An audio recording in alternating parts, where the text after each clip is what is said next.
In the heart of a quaint, picturesque town nestled deep within a dense forest, lived the Johnson family. Sarah, the bright and adventurous daughter of John and Emily Johnson, was known for her insatiable curiosity. She would often disappear into the woods, exploring its mysteries, and coming back with fascinating stories of her adventures. One sunny afternoon, Sarah announced her plan to venture deeper into the woods than ever before. Her parents, though slightly concerned, knew their daughter's determination.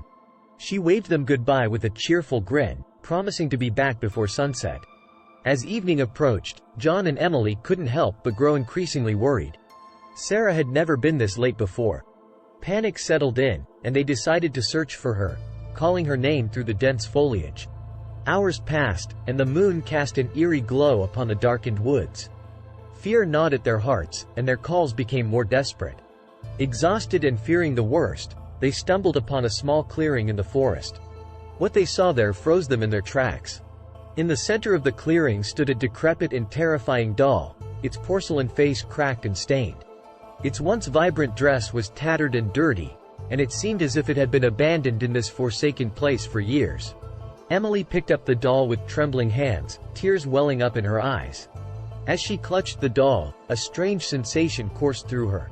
The doll's eyes blinked, and its mouth twitched. John and Emily watched in awe and disbelief as the doll's features began to transform, becoming more human-like with each passing moment. In a flash of light, the doll's porcelain skin turned into soft flesh, and the tattered dress became the familiar attire of their beloved daughter, Sarah. She stumbled forward, disoriented and bewildered, into the arms of her sobbing parents. "Sarah, it's you!" Emily cried, embracing her daughter tightly. John held her just as closely, unable to comprehend the miraculous transformation. Sarah looked up at them with wide, tear-filled eyes. "Mom, Dad, I was lost. I don't know how it happened, but I became trapped in that doll. It was so dark and lonely. I thought I'd never see you again." As the family reunited, they couldn't help but wonder at the mystery of the woods and the strange doll.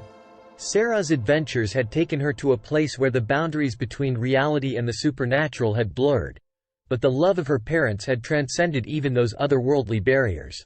From that day forward, the Johnsons never ventured too deep into the woods again, knowing the hidden secrets it held. But they were content, for they had their daughter back, and the creepy doll that once terrified them now held a special place on their mantelpiece, a reminder of the extraordinary bond of love that had brought their family back together.